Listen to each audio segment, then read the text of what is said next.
whether he was really consecrating.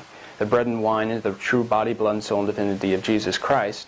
And at the moment of consecration, the bread and wine changed into the actual, visibly, the flesh and blood of Jesus Christ. And scientists have tested this, and they've tested this flesh, and they found that this flesh was human flesh.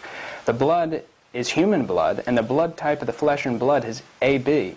And if you were to cut yourself and bleed and stain your shirt, within 15 minutes you lose all the chemical qualities of blood. And if you give blood, when they put it in plastic bags, if they don't refrigerate that blood, within 1 hour it begins to break down. You have nothing but red liquid.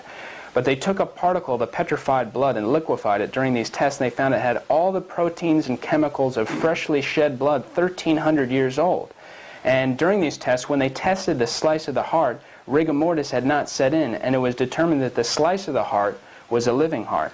Another miracle was in Siena in 1730.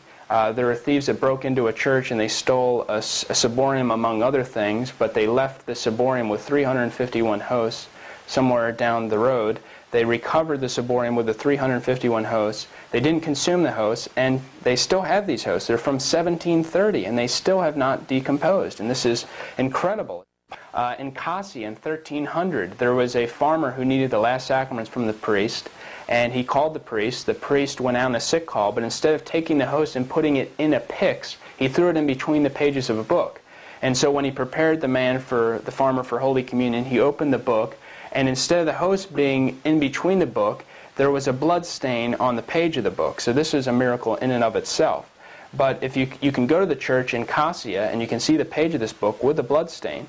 But if you look inside the blood stain, you can see the profile of Jesus. You can see his hair, his eyes, his nose, and his beard.